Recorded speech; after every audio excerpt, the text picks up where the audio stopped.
Welcome back to the Warwick F1 show for another week. We're going to take this week a look at the driver lineups for 2025.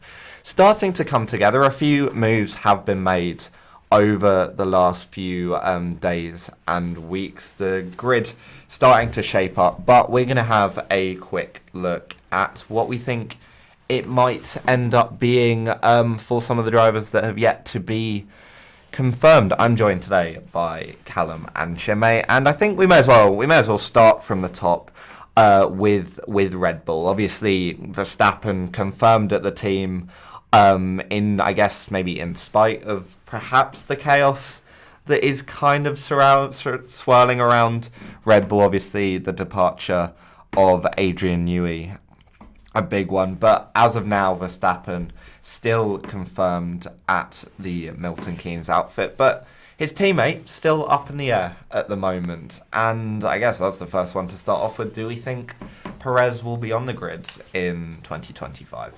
Current form, yes, but then he is facing a lot of threats from the likes of Carlos Sainz, especially, I think, is the main one at the moment. I mean, obviously, beginning of the season, people were thinking Daniel Ricciardo, but recent that's not happening anymore. It's probably not going to be happening unless Sisama does bring a turnaround in form that you never know.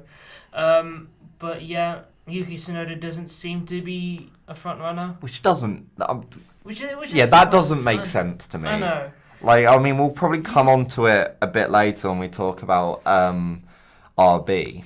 But Yuki Tsunoda's performances this year, apart from the sprint in Miami was the best performance for Ricciardo. That's undeniable. He was P4. Yeah. But outside of that, Tsunoda has been night and day ahead of Ricciardo, and he's not getting, I think, any attention for that Red Bull seat, and I do question why, because I think I think he'd be a great number 2 driver for Verstappen. I feel like he, for me personally, yes, he's been very consistent, and he's been good for the position that he has now, the seat he has now.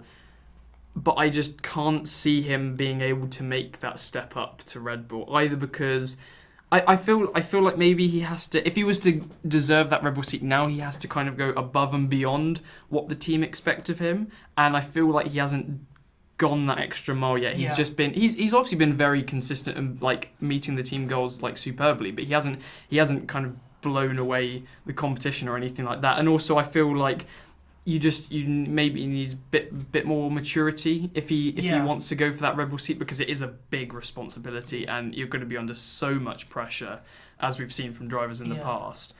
He does give me Pierre Gasly vibes in that respect. Yes. I think that's disrespectful. No, but the thing, Pierre Gasly he wasn't terrible in the Red Bull. Unfortunately, it's just Red Bull's tendency to boot people quite quickly. Very impatient. Okay. Yeah. So I think, what we're saying from Red Bull is it seems like it's down to, I think 3 drivers. It is Perez, it's Sainz, and then Tsunoda. I think an underdog, but you probably, you two think he's an underdog. I personally think that's quite harsh. And anyone else? I actually wouldn't. Don't say the word Ricciardo. No, you would never catch me saying that. I actually don't think Sainz is going to be there. No. Because, and I don't think that's because Red Bull wouldn't have him. I think that's because Sainz wouldn't have Red Bull. Cool. I think he's still maybe a bit annoyed that he wasn't chosen over Verstappen. And I think that's maybe going to affect his decision a little bit. And so that might cause him to look elsewhere, personally, I think. Okay. So I think they would end up sticking with Perez, not because they feel they have to, but I think he has put in the performances this season and will continue to do so to show that he deserves that seat. But I don't think Sainz would maybe consider Red Bull. Well, either way, I think it'll be a decision that's made towards the end of the season a bit more. Another, I was about to say top team, but so what? Not anymore. Another team near the top that is now looking for a driver is Mercedes. Obviously, do have George Russell confirmed for the next year, but again, a seat opening up beside the man from Kings Lynn. Who do we think goes to Mercedes? I mean, I think Sainz is another possibility there as well. I mean, to be honest, if Sainz is to get a seat next year, I think that might be the most likely spot, considering the remaining sort of like slots are left. But yeah, I mean, there is all that talk about Mercedes potentially looking to jump Kimi Antonelli all the way up into Mercedes, which obviously Not it's not straight feasible. into a Mercedes. But then, seeing the desperation I've seen some at moments from Mercedes, I would not be surprised in the slightest if they do make a desperation move. But yeah, I think Alonso was heavily linked, but spoiler, we'll talk about him later. But yeah, but obviously now extending his stay with Aston Martin. I would have said Alonso as probably the prime candidate for that seat before he signed for Aston Martin. I think that was a big shot. I mean, to be fair, knowing Alonso, there's still 6 months to burn all bridges with Aston Martin and Mercedes. This seat, well, this seat for me is a really weird one because, like, there are a lot of obviously. When Hamilton announced he was going to Ferrari, which we'll touch on quickly in a second, there were a lot of like different drivers because it is like at the end of the day, it's a seat in what has been a top team opening up, and those are coveted more than probably anything in Formula One. But as Mercedes have quite frankly disappointed so far in 2024, it's kind of interest has died down from a lot of different parties who I think were looking at that seat as an opportunity. Well, see, this is why I was struggling with this, because I personally, this is going to be outrageous, but like I don't think Sainz will go there either, but that's because it's like, if you look at that team, yes, obviously it was brilliant back before 2021, but then it's if you've seen the downfall that they've had over the past few years, and they're not looking like promising at all, like there's anything they're promising. Looking on their way down. Exactly, they're going their way down. They're not. You want to, if you were Sainz, you'd want to be at a team where there looks to be promise for the future, and you wish to be able to go to a team that you can contribute to its kind of rebuild and its fight to the top. And Mercedes are going in the complete opposite direction, and I feel like Mercedes will take quite a while now to get back to where they were, because they have to reverse that direction first. So I think, as you say, it might come down to maybe finding an F2 driver, which is obviously not what they would be hopeful for, because that means I think that Russell would have to be the number one driver there, which I still don't think he's quite ready for. But that's probably going to be the situation that they're in, because I don't think, at least the drivers that we have left, I would have said Alonso because he's an experienced driver and would fit well with Russell, but obviously I don't think there's many other options apart from that. Yeah, no, I think that's the seat I think weirdly they're going to struggle to fill. I don't know who actually goes to that Mercedes. I think it will be not a rogue shout, but it will be an outlier in terms of what people were expecting. We'll move on to the next few teams, all of whom have their driver lineups kind of sorted for next year. Ferrari, obviously, with Leclerc and Hamilton, and as I look at it, it just looks beautiful. I'm so looking forward to next year. McLaren with Norris and Piastri, again, that looks like a top quality pairing for the next few years. They're certainly not going to get rid of that anytime soon. No. And I don't think the drivers are going to want to get rid of that anytime soon with the progress that they've been making. Yeah, I mean, if Mercedes are on the way down, McLaren are definitely on the way up. Absolutely. And then Aston Martin, as we've been saying, Alonso confirmed there, and Lance Stroll's rolling contract continues in perpetuity, because he just spawns at the they announced the 19 drivers are confirmed, and then they just add Stroll at the end. His seat is one, I think, as long as his dad is there, unfortunately it will never be under threat. Yeah, I think Stroll decides when Stroll wants to leave F1. Either the younger or the older one, to be fair. But then maybe that's why he's kind of become so like like, is casual the right word in his performances, or just like he doesn't, because his seat isn't under threat, he doesn't have any fight for his position. So I guess you could say like Perez perhaps as an example has started to get better and show some form because he probably knows his seat is under threat, whereas Stroll just doesn't have that. But and it's never seemed to under threat. But that's a different conversation. Yeah.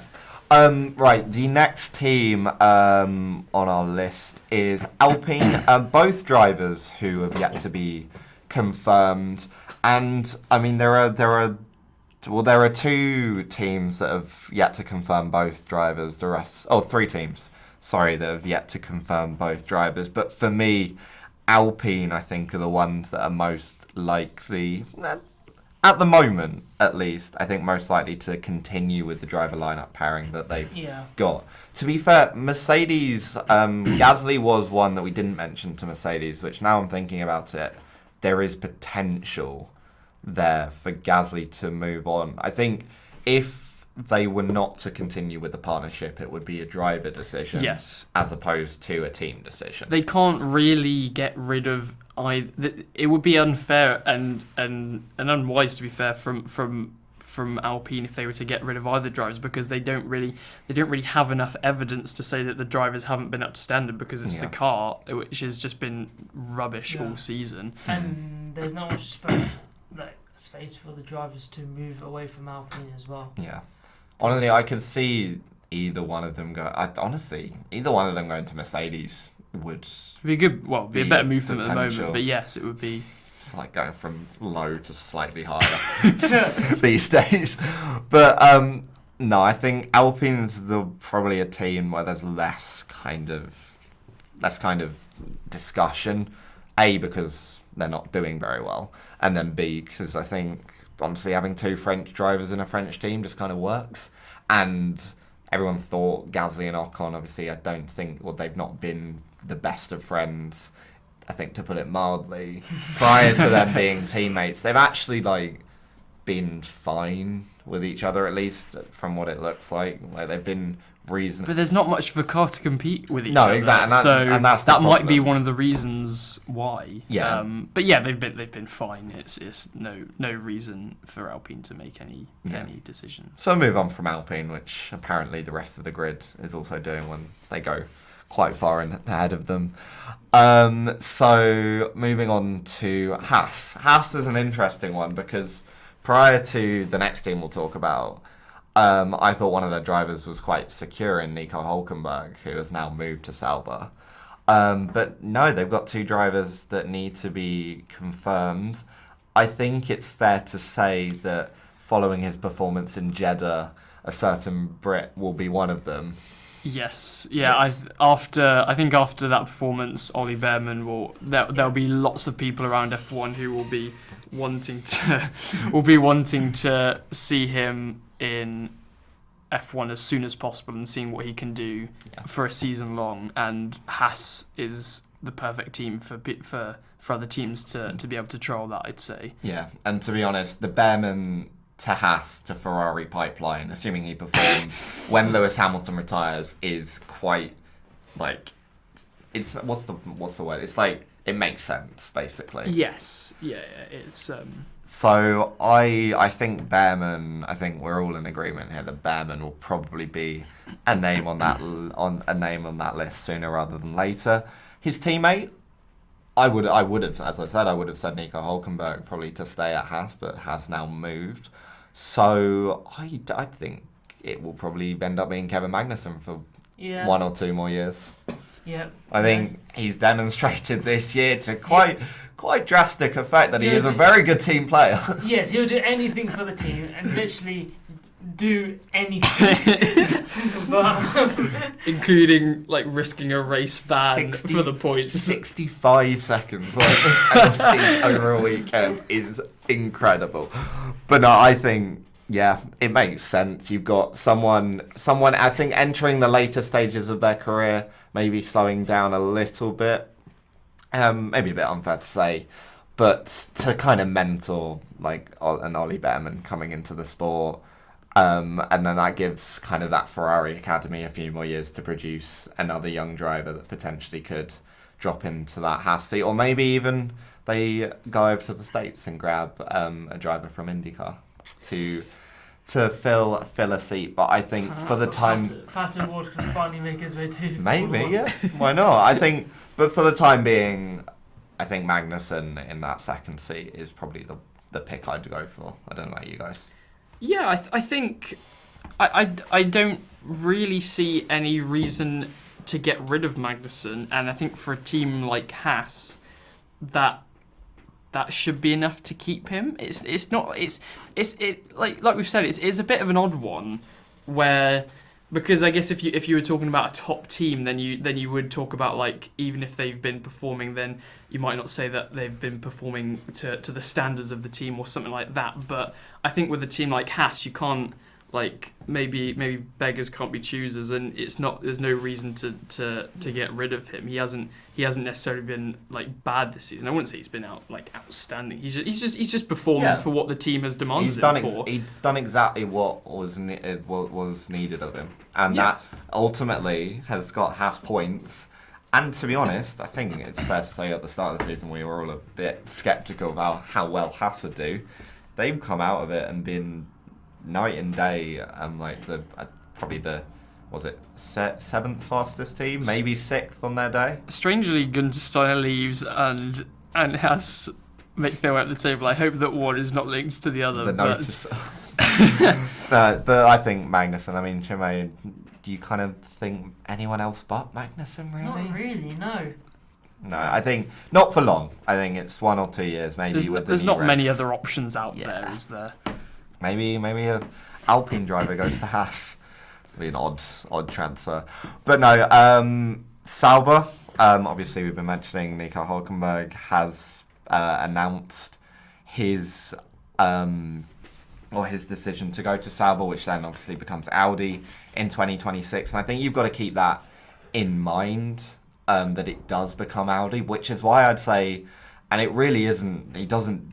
I guess maybe on balance of performance, he doesn't deserve a seat quite this low. But I think Sainz to Audi is probably, or Sainz to Sauber, which then becomes Audi, is probably the most likely. I'm glad you said that, because I was going to make that as a suggestion, but I was worried that it's going to be like that you two are going to say, what? No, that's never going to happen because it is so low down. But yeah, I think that for Sainz, it represents like a fresh start and hopefully a team where he's the main driver as well, which is obviously something that he's like very rarely, pretty much never had in the past, and that's the reason why he's unfortunately been kind of ditched so many times, quite wrongly, I would say, because for other drivers, not on his own performances, but just because they've brought in another world-class driver and he's just been the second driver there. So he's going to want a team where he can be the first driver and he has a secure seat for the next few years and one that has potential to move forward. And I think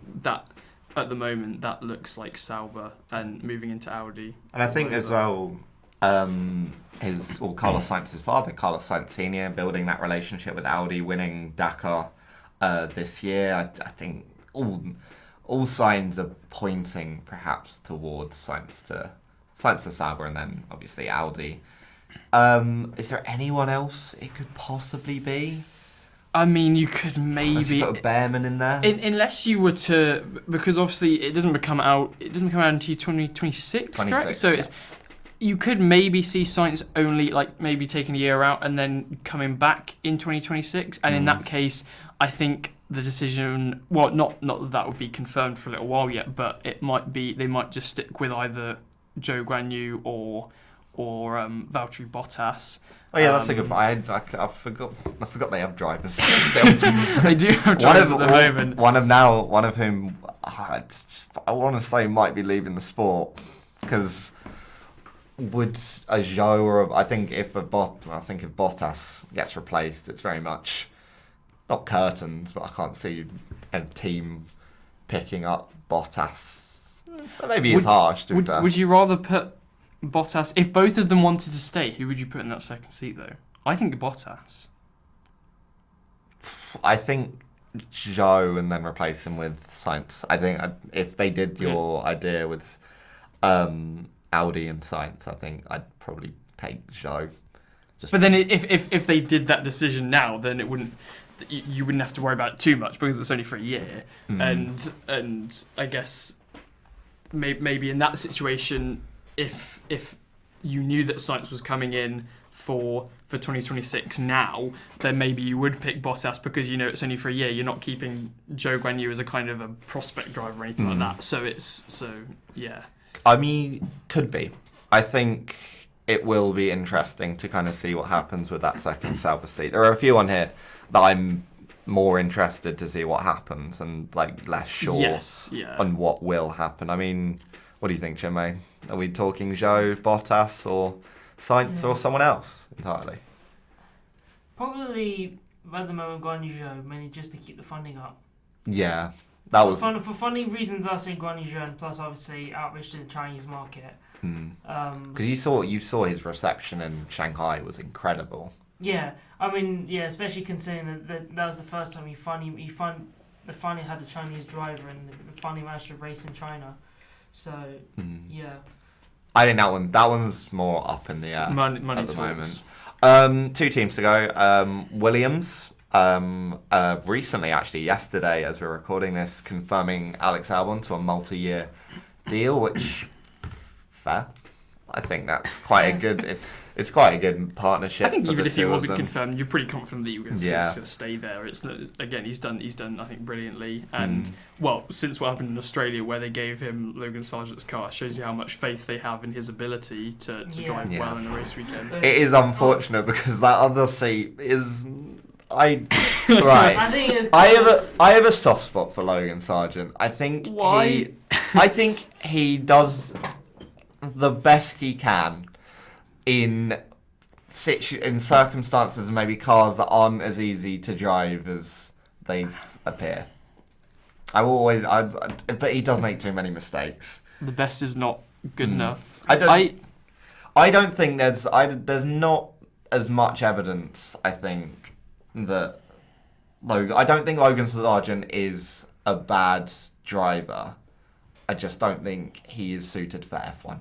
No. I think if you put him in I think he's like a Brendan Hartley or something like that, where F1 maybe doesn't work out, but he'll go do a WEC or something, or another series, and he'll be really good in that, and then we'll get a nice redemption arc of seeing Logan Sargent win something. I mean, it's last season I would have said, I think that Logan Sargent should be gone for this season, and the excuse that everyone ever gave me as a reason why not is, it's his first season. So from that, you expect him this season to maybe make a step up, and so far he hasn't done that. He hasn't made it anywhere closer to Albon. And I think Albon hasn't really been as good here as he was last season, but that was maybe because Albon was, I think, outstanding last season. But certainly Logan Sargent has not made any progress towards Albon, which I guess is kind of where he should be aiming for. And so because he's had that time to adapt to the car now, it's been a year and a half almost. So I think you've got to look elsewhere, unfortunately. I'll always defend you, Logan. But if they do look elsewhere, who are we thinking? I mean, the name on everyone's lips, and it seems to be the Mercedes version of Max Verstappen, is Kimi Antonelli. There were rumours that they're trying to get him in this seat this year, which would be remarkably ruthless from Williams, not normal from them. I mean, they've already been ruthless by not letting their own driver drive their own car. I'll always defend you, Logan. But in a weird one, and it's because it's stemming from the Sauber conversation. If Kimi Antonelli isn't ready, and to be honest, that's a high likelihood. He's still only 17 at the end of the day, and he's in F2, is he? Or is F3? I think it's F3, isn't Well, either way, F3 or F2, I don't think he's setting the standings on fire. No. Maybe a small, kindling. Sorry, go on. No, but I think, actually, a Bottas to Williams' last dance. Bottas. Oh, wait, yeah. I will back to he's actually in Formula 2. He's a Prema. Sorry. And what have Kimi's Antonelli's results been so far? So if I look at racing record, where has it gone? So he has 14th and 10th in Bahrain, double 6th in Jeddah. He retired in the sprint in Melbourne and finished 4th in the feature race. He's not setting F2. No, nothing special. Right, is he? So I think one more year in F2, and this might be rogue, but a Bottas final year at Williams. Well, interesting you say that, because I was going to say that it was going to be Daniel Ricciardo, because I think Visa Cash App is going to get rid of him, which I think is the right decision. And then I think I agree with you in saying that Williams, because they've got their young driver in Alex Albon, it could maybe do them, because previously I guess they've gone for they've tried the young driver lineup, and I think maybe it might be a good idea to get a more experienced driver in, someone who can pass on their knowledge and experience and wisdom to Alex Albon, someone who's got experience at a top team of winning races and competing at the front. And so, yeah, actually, now that you've said that, I didn't even consider Bottas. That might be a good suggestion as well. But I thought that maybe with Ricciardo doing badly at RB, I thought he could go to Williams and do badly there as well. I also, to be honest, I also think if I think this seat really depends on Kimi Antonelli's performances in F2, in F1, like testing cars and things like that. If he doesn't perform, at least for this year, because at the end of the day, if he doesn't perform, it's probably not because he's not good, it's because he's 17, which is quite, that's, no. But I think for Williams, I think for Williams, that's why it makes so much sense to go with an older driver. Yeah. Because all that just gives, because you can get a maybe a consistent driver. Well, Ricciardo's not consistent, but he's he is consistently bad. But anyway, you can get an older driver which you can get for a couple of years, and that gives Kimi Antonelli more time to develop and work on his racecraft, and then you can have that second seat available for when the older driver moves on, and then by that time, hopefully, Kimi Antonelli's ready to move into that seat and allow him to ease into F1 a little bit. Or you keep Logan Sargent. Have we not considered that yet?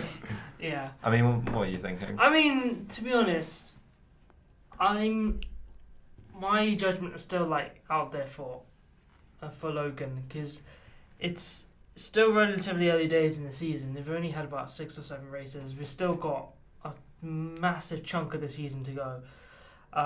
So if you're going by current form, yes, I would say replace Sargent, because 2 seasons. If you're not showing any form of progress, he needs to go. But then obviously, if he does start to show progress, because again, the Williams is not an easy car to drive. Albon himself has said it before. And Williams is literally a straight line merchant anyway. So Rocket should be in a straight line. So yeah, I don't know. I'm right through the middle on this one. I think this is another one where we won't know for a while yet with the second seat. And I said it, but I do think it comes down to how Kimi Antonelli performs in F2 in that testing. And what he does. The final team, once again, the team with arguably the most stupid name in existence, Visa Cash App RB. Both drivers yet to be confirmed. All I'm saying is, if Liam Lawson isn't in an F1 next year, I'm going to have words. I think the consensus is across. It's as close to guarantees as it's going to get. With him not actually having the contract signed, it's inevitable. And it should be Liam Lawson, and if they don't promote him, Yuki Tsunoda.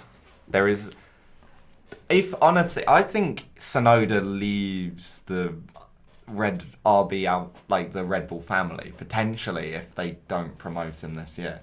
I will defend this man, this small man, with my life. He deserves it. He deserves that seat. Yuki Tsunoda goes to Mercedes. What would that be? You know what? Yeah, he deserves a seat, because there is no reasonable, he's made steps every year. You've seen him this year. Tsunoda has got better, and he's kept getting better.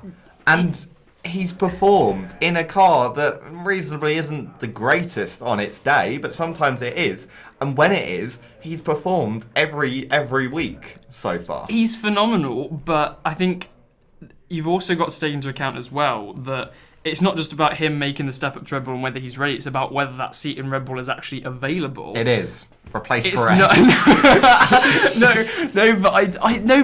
The lineup's working though. Why I don't from a Red Bull Replace perspective. him with Liam Lawson. And then if Tsunoda doesn't perform in Red Bull, replace Liam Lawson. Basically, I just want Liam Lawson. Yeah, you just in a want Red Liam Bull. Lawson. Yeah, but then there is definitely no Kiwi bias happening. No, at all. absolutely no bias. But Liam Lawson, regardless of what happens with Tsunoda, although I do think it should be in a Red Bull seat, Liam Lawson has absolutely no reason to not be in an RBC next year. But then I think that also comes with a guarantee that surely RB have to get rid of Ricciardo at the end of the season if this form continues. So he'll take that seat. Whether they should have got rid of him at the end of this last season. But then whether Tsunoda leaves is a different story. I think personally I can't see Tsunoda going to Red Bull. Not because he's not ready. I think maybe a little bit of that, but mainly because I think that dynamic of Verstappen and Perez for this season at least has worked, and you have the kind of setup there that Red Bull wants, where it's Verstappen as the main driver and Perez is there. He knows he's the second driver. He's there to pick up the pieces, get second places, get the first places when Verstappen isn't on form, which admittedly he hasn't done this season, but it's. I think Red Bull would be happy if Perez continues on the form that he has done this season. Then Red Bull would be happy to keep him, and I think Tsunoda just I don't know I don't know why I can't see him succeeding in that second Red Bull seat, and I don't think maybe it would be the best thing for him for his career because look at what happened with Gasly and Alex Albon as well with their moves to Red Bull. It didn't work out for them, and I can't see why. I believe in. Can't see why Yuki Tsunoda would be any differently. He's a great meme, but he's not. Yeah, I don't think. Fine, he's ready. we'll compromise. Replace Daniel Ricciardo. Yes, with Liam no, Lawson. that's certain. I just want Liam Lawson. Yes, Liam Lawson, Mercedes, sign Liam Lawson. Anyone, sign Liam. He's so good. He should. If There's no Kiwi bias. It'll be a crime. It'll be a crime if Liam Lawson is not in F1 next season. He got points last season in an AlphaTauri after 3 races. What a man. No, he has to be in at least AC next year. Yes. Not Verstappen out of Q2. Lawson needs to be in the seat. And on a completely serious note, there is absolutely no way Lawson shouldn't be in that seat. And there is also, at this point, no way that Daniel Ricciardo should be in that seat, because what is the point? He's not going to go up to Red Bull. They're not going to do that. Oh God, can you imagine if they did that? He's not going to go up, but he might go sideways. But I can't really see a team reaching out for Daniel Ricciardo's services after, he's not been that good since 2018. Yeah. Yeah. No, he was decent in 2019 with Renault and 2020. Yeah. Since 21. He did drag that Renault into Since he went back to McLaren, yes. Yeah, he's I don't like to use the phrase, but fallen off. Do you know what? I think that I want Ricciardo to go to Red Bull because somehow he'll find a way to just demolish the form of that team, and it will make F1 more interesting. And so yes. All right, Ricciardo to Red Bull as a saboteur. No, that won't happen. Yeah, but then it's I don't know how. I think Ricciardo could even be ditched halfway through this season. His performances have been that bad. Maybe the sprint race in Miami has done a little bit for him. But then he got knocked out in Q1. Yeah, but then exactly. It wasn't a great weekend for him. Yeah, and his teammate got more points, I think, over the weekend. Yeah, it's just pure the headline of 4th. But yeah, if you look at it, Yuki Tsunoda was still the more successful driver for another weekend again. Yeah. That will be an interesting one, but if it is Tsunoda and Ricciardo in 2025, I will be unhappy on multiple levels. I think there's still a lot of interesting seats to kind of be covered over the next few months. Silly season, we had silly season part 1 back in March, and I think we'll get part 2 hopefully pretty soon. Any final thoughts? Any drivers that we have maybe forgotten about that could be in a seat for next year? What this is highlighting is a complete lack of F2 talent.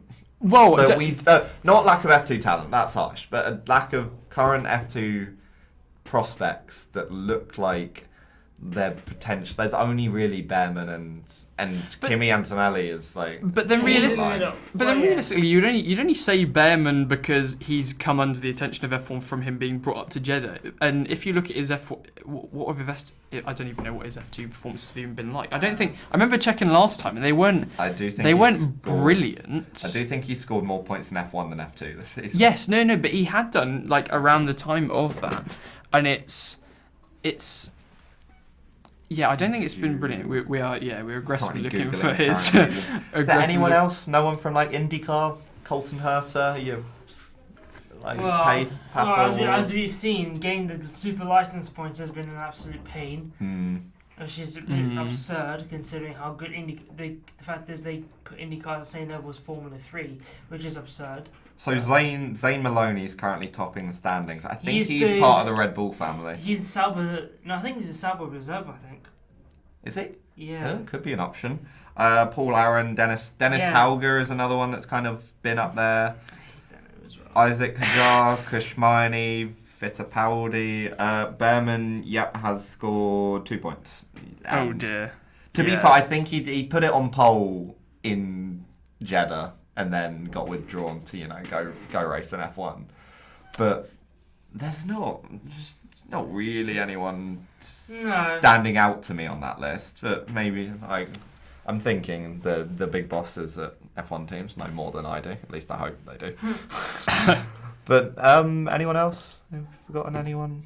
I can't think so. Like you said, it's. I think at the moment it's seeming like that we're happy with the drivers that we have in F1 and just them kind of shifting around a bit. Not anyone who's really standing out from F2 as such. I guess you'd say Ollie Behrman because he made that impression in Jeddah, but then if you look at his season-long performances, they're not great, so it's... Yeah, let's see. Well, yeah, and I don't think anyone wants to make the same mistake they did with... Mick Schumacher? Yeah, there's no Schumacher, but then... Nikita Mazepin? No. Throwing out names here. No, Nick De Vries. Nick De Vries. Yes. Yeah, that was a mistake. Obviously, points finished with Williams and absolutely crumbled in AlphaTauri, obviously. Succumbed to the Red Bull impatience. And I think the moral of the story is Alex Albon's appendix and the ripple effect that it caused. Well, apparently you got to injure yourself to beat Max Verstappen these days. It does seem like that way, yes. Yeah. And see Leclerc rock up to Monaco with a bit lighter. Yeah. Right, well, I think that's brought us kind of to the end of the show. Make sure to check, obviously, all of our other shows out around our predictions, obviously the race reviews and everything else we put out over our socials. But yeah, as ever, thank you for listening.